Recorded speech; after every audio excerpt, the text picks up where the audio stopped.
Hello friends, welcome to the channel. Current affair series में आपका स्वागत है। ये करंट अफेयर में आर्थिकी का तीसरा और फाइनल वीडियो है। यूपीएससी और जो अन्य स्टेट है उनमें जो आने वाले समय में परीक्षाएं आयोजित की जाएंगी उनके लिए ये वीडियो महत्वपूर्ण हो सकता है। तो चलिए स्टार्ट करते हैं अपने पहले प्रश्न के साथ, पहली न्यूज़ के साथ। प्रधानमंत्री मोदी ने अगस्त 2024 में आईसीएआर भारतीय कृषि अनुसंधान संस्था पूसा नई दिल्ली में भारतीय कृषि अनुसंधान परिषद द्वारा विकसित 61 फसलों की कितनी किस्मों को जारी किया है? आंसर है 109 नई किस्मों को। इसी न्यूज़ से संबंधित यहाँ पे नीचे भी कुछ इन्फॉर्मेशन दी है, उसको भी पढ़ देता हूँ मैं। उच्च उपज देने वाली 61 फसलों में जलवायु अनुकूलन और जैव सशक्त किस्मों में 34 क्षेत्रीय फसलें और 27 बागवानी फसलें शामिल हैं। तो इसके कुछ की पॉइंट्स देख लेते हैं। सबसे पहले जो भारतीय कृषि अनुसंधान परिषद है उनके द्वारा 61 प्रकार की जो फसलें हैं उनकी 109 नई किस्म की उपज को विकसित किया गया है।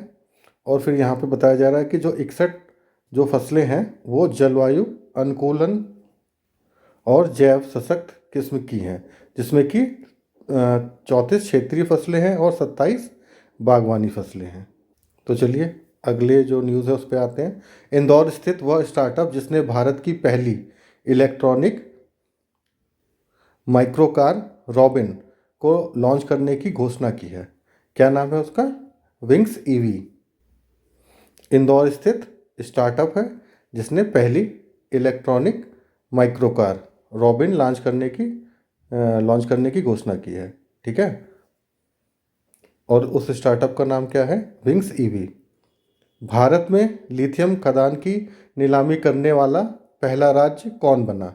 आंसर है छत्तीसगढ़।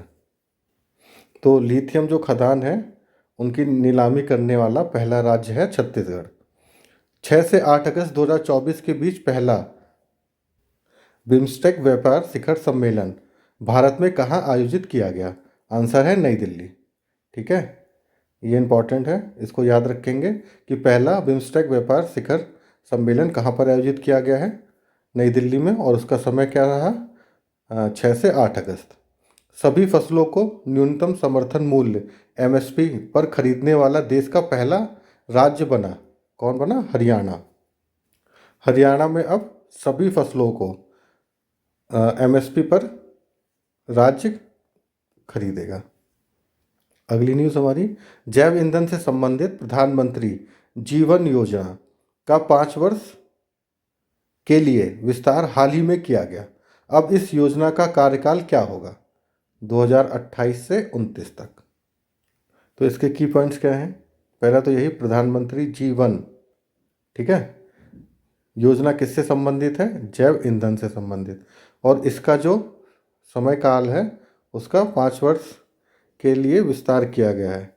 और अब इस विस्तार के बाद इस योजना का जो कार्यकाल है वो 28-29 तक हो गया है। वह औद्योगिक समूह जिसने जुलाई 2024 में 5,000 करोड़ रुपए के आभूषण ब्रांड इंद्रिया का अनावरण किया, क्या नाम है औद्योगिक समूह का? आदित्य बिड़ला समूह। तो इंद्रिया क्या है? आभूषण ब्रांड है, किसका? आदित्य बिड़ला समूह का। और इसका जो नेटवर्थ है वो है 5,000 करोड़ रुपए का। वह कंपनी जिसने हाल ही में भारत का पहला NFC card sound box launch किया है, पेटीएम की मूल्य कंपनी 197 कम्युनिकेशन लिमिटेड OCL। ठीक है, तो भारत का पहला NFC कार्ड साउंड बॉक्स किसने लॉन्च किया है? पेटीएम की मूल्य कंपनी 197 कम्युनिकेशन लिमिटेड ने। वह देश जिसने अगस्त 2024 से नए बैंक नोटों में होलोग्राफिक, ठीक है, तकनीकी का प्रयोग शुरू किया है, किसने किया है? जापान ने। जापान ने नए नोटों में होलोग्राफिक तकनीकी का उपयोग करना प्रारंभ किया है। भारतीय रिजर्व बैंक ने अपने नियमित रूप से जारी होने वाले आंकड़ों को वैश्विक मानकों के अनुरूप बनाने के लिए 12 अगस्त 2024 को किसकी अध्यक्षता में एक 10 सदस्यीय विशेषज्ञ समिति का गठन किया? Deputy governor Michael Devvrat. ये भी बहुत इंपॉर्टेंट है इंफॉर्मेशन। इसके की पॉइंट्स देख लेते हैं कि सबसे पहले तो आरबीआई ने अपने नियमित रूप से जारी किए जाने वाले उनके जो आंकड़े हैं उनको जो वैश्विक मानक हैं उनके अनुरूप बनाने के लिए एक 10 सदस्यीय विशेषज्ञ समिति का गठन किया है। और इस समिति के जो अध्यक्ष हैं उनका क्या नाम है? Deputy governor Michael Devvrat.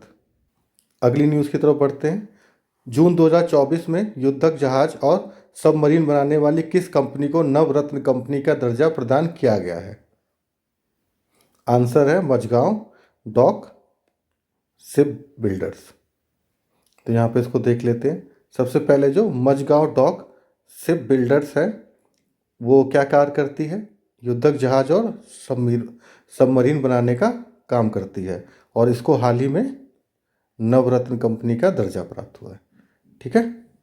अगस्त 2024 में ब्रांड फाइनेंस द्वारा जारी global food and drinks report 2024 के अनुसार दुनिया का सबसे मजबूत खाद्य डेयरी ब्रांड घोषित किया गया है। किसको किया गया है? अमूल को।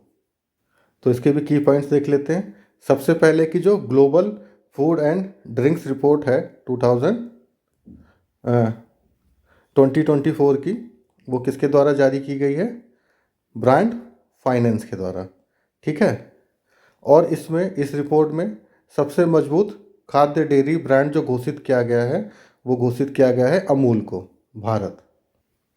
अगस्त 2024 में अमेरिका स्थित ग्लोबल फाइनेंस पत्रिका ने किसे वैश्विक स्तर पर दूसरी बार शीर्ष केंद्रीय बैंकर का दर्जा प्रदान किया है? किसको किया है? आरबीआई के गवर्नर शक्तिकांत दास को।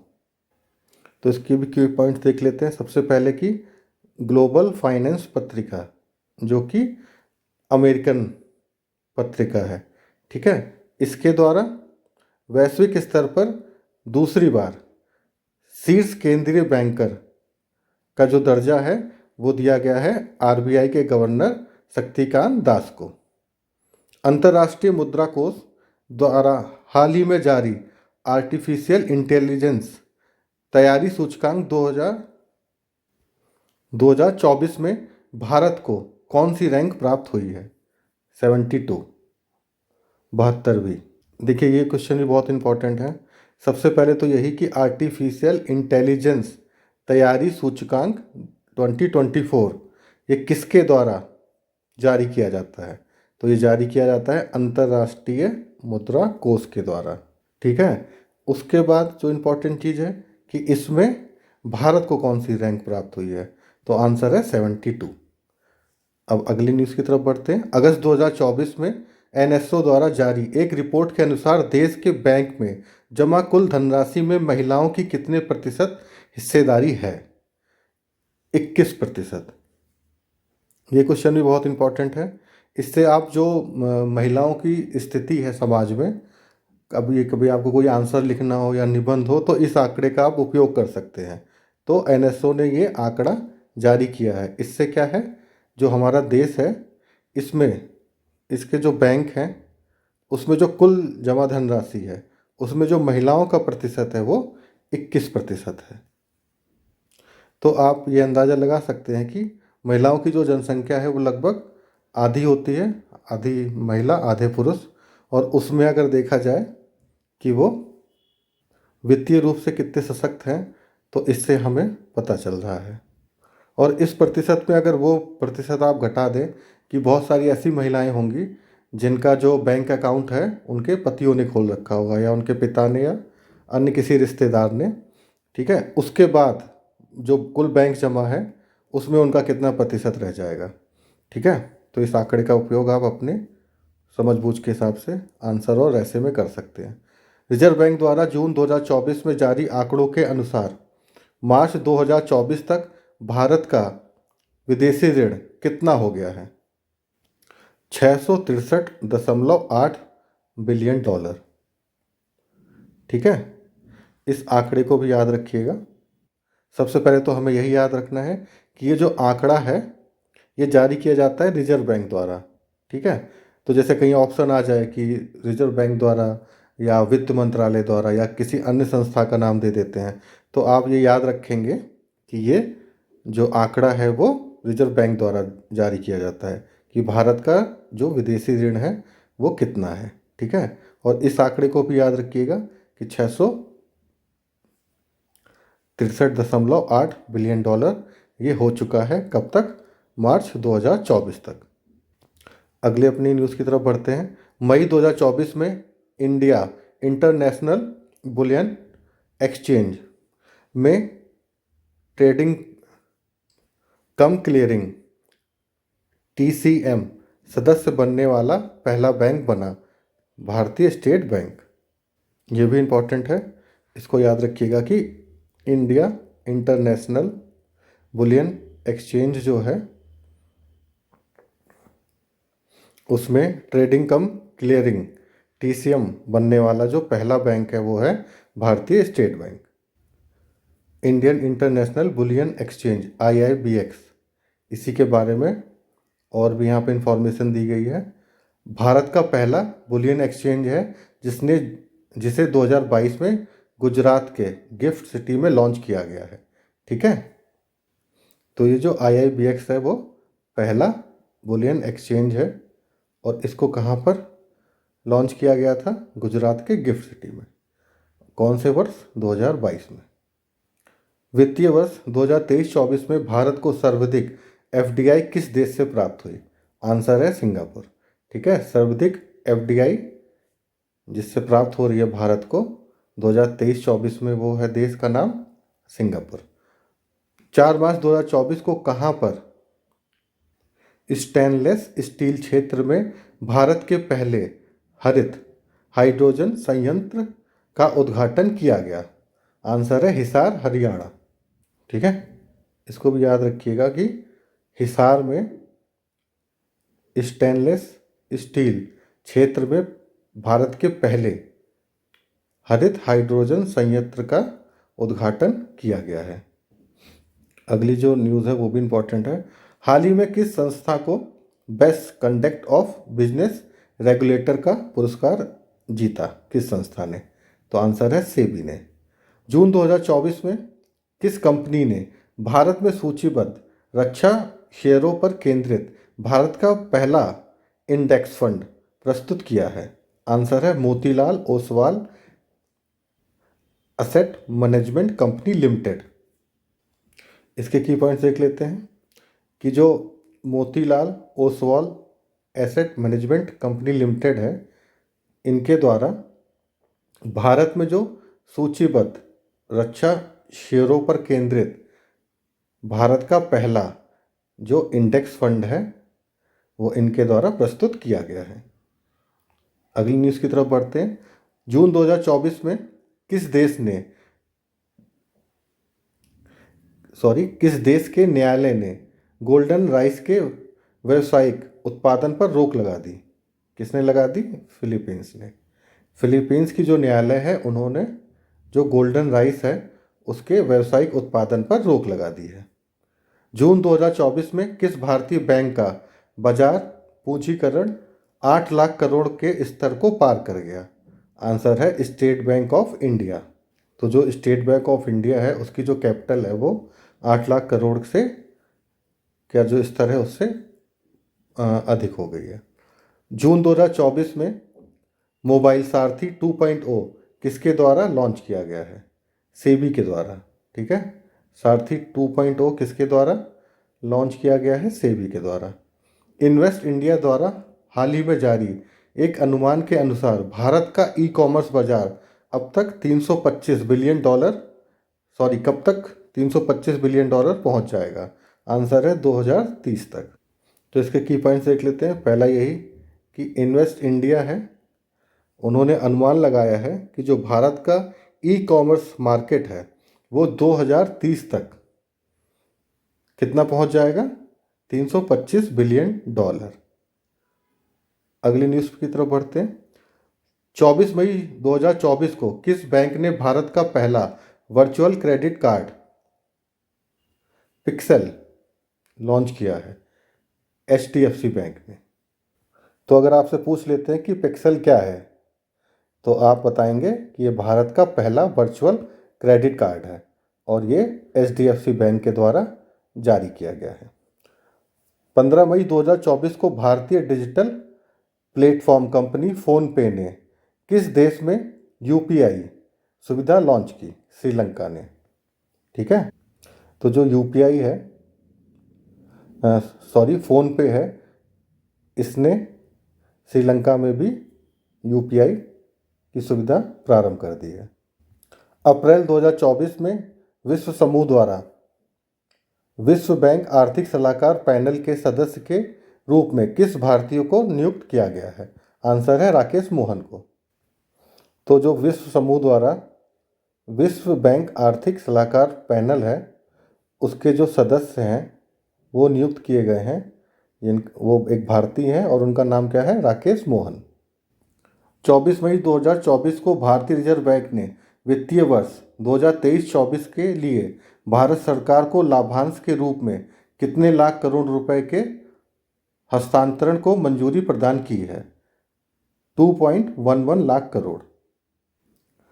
ये काफ़ी न्यूज़ में चर्चा का विषय रहा था, तो इसको याद रखिएगा कि जो RBI है उसने वित्तीय वर्ष 23-24 के लिए भारत सरकार को जो लाभांश था उसमें से 2.11 लाख करोड़ रुपए का हस्तांतरण किया है।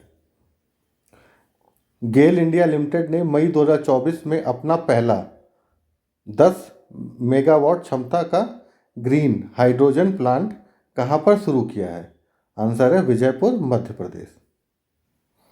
तो जो गेल इंडिया लिमिटेड है, इनके द्वारा अपना पहला 10 मेगावाट क्षमता का ग्रीन हाइड्रोजन प्लांट शुरू किया गया है विजयपुर, मध्य प्रदेश में। केंद्रीय विद्युत प्राधिकरण द्वारा मई में जारी आंकड़ों के अनुसार वित्त वर्ष 2024 में राज्य ट्रांसमिशन यूटिलिटीज़ द्वारा 1460 सर्किट किलोमीटर ट्रांसमिशन लाइन जोड़ने के मामले में कौन सा जो राज्य है वो शीर्ष स्थान पर रहा? आंसर है उत्तर प्रदेश। तो ये जो न्यूज़ है वो उत्तर प्रदेश में जो भी एग्ज़ाम होंगे उनके लिए इम्पोर्टेंट बन जाती है। ठीक है, तो इसको याद रखिएगा। और भी जो एग्ज़ाम्स हैं उनके लिए भी है, पर यूपी के लिए ज़्यादा इम्पोर्टेंट हो जाती है। मई 2024 में किस अंतर्राष्ट्रीय रेटिंग्स एजेंसी ने अर्थव्यवस्था पर भारत के दृष्टिकोण को स्थिर से सकारात्मक में संबोधित किया? S&P global ratings. ठीक है, इसमें भी वही है, इसके जो की पॉइंट्स हैं उन पे ध्यान देना है कि जो अंतर्राष्ट्रीय रेटिंग एजेंसी है जो अर्थव्यवस्था पर भारत के दृष्टिकोण को स्थिर से सकारात्मक रूप में संबोधित किया है, उसका नाम है S&P ग्लोबल रेटिंग्स। अगली न्यूज़ हमारी, संयुक्त राष्ट्र संघ की प्रवासन एजेंसी द्वारा मई 2024 में जारी विश्व प्रवासन रिपोर्ट 2024 के अनुसार वर्ष 2022 में प्रेषित धन प्राप्ति के मामले में 111 अरब डॉलर धनराशि प्राप्त करने वाला शीर्ष देश रहा। कौन रहा? भारत। इसके ये इम्पोर्टेंट क्वेश्चन है, मतलब इम्पॉर्टेंट टॉपिक है जिससे क्वेश्चन बन सकते हैं। तो पहला जो की पॉइंट है हमारा वो यही है कि संयुक्त राष्ट्र संघ की जो प्रवासन एजेंसी है उसके द्वारा एक रिपोर्ट जारी की जाती है। उसका क्या नाम है रिपोर्ट का? विश्व प्रवासन रिपोर्ट 2024। ठीक है, संयुक्त राष्ट्र संघ की। उसके बाद क्या है कि उसके अनुसार जो 2022 में कुछ कुल जो प्रेषित मतलब जो भेजी गई धनराशि है उस मामले में भारत शीर्ष स्थान पर है। और वो धनराशि कितनी है? 111 अरब डॉलर। तो इसका मतलब समझ गए ना कि जो अलग अलग देशों से जो भारत को धनराशि भेजी जाती है, जो भारत के नागरिक अलग अलग देशों में रहते हैं, जो एनआरआई रहते हैं, एनआरआई का मुझे नहीं याद आ रहा, लेकिन जो भारत के नागरिक जो विदेशों में रहते हैं और अपनी आय का एक हिस्सा भारत को भेजते हैं, ये उसकी बात हो रही है यहाँ पर। वो है 100 अरब डॉलर और इसी के साथ वो भारत शीर्ष स्थान पर है। ये कई सालों से भारत इसमें शीर्ष पर है। चेन्नई की स्टार्टअप कंपनी माइंडग्रोव टेक्नोलॉजीज ने हाल ही में किस नाम से भारत का पहला वाणिज्यिक उच्च प्रदर्शन चिप लॉन्च किया है? Secure IoT। तो चलिए इसके की पॉइंट्स देख लेते हैं। सबसे पहले ये जो स्टार्टअप है जिसका कि नाम है माइंडग्रोव टेक्नोलॉजीज, ठीक है, ये कहाँ पर स्थित है? चेन्नई में। और इसने जो भारत का पहला वाणिज्यिक उच्च प्रदर्शन चिप है उसको लॉन्च किया है और उसका क्या नाम रखा है? Secure IoT। तो इससे पहले जो न्यूज़ थी अभी हमारी, जिसमें मैंने NRI बोला, तो इसका आप आंसर कमेंट बॉक्स में करिएगा कि जो धनराशि भेजी जाती है उसमें NRI की धनराशि को जोड़ा जाता है या नहीं, ठीक है? कमेंट बॉक्स में इसका आंसर करिएगा। चलिए अगली न्यूज़ की तरफ बढ़ते हैं। पिछले दिनों उड़ीसा सरकार ने किस उपज के लिए 100% राज्य वित्त पोषित MSP योजना लाभा LABHA लघु बना जातीय द्रव्य क्रय शुरू किया है? आंसर है लघु वन उपज के लिए। तो इसके की पॉइंट्स देख लेते हैं। सबसे पहले कि जो लघु वन उपज है उसके लिए उड़ीसा सरकार ने 100% राज्य वित्त पोषित MSP योजना लाभा को प्रारंभ किया है, ठीक है।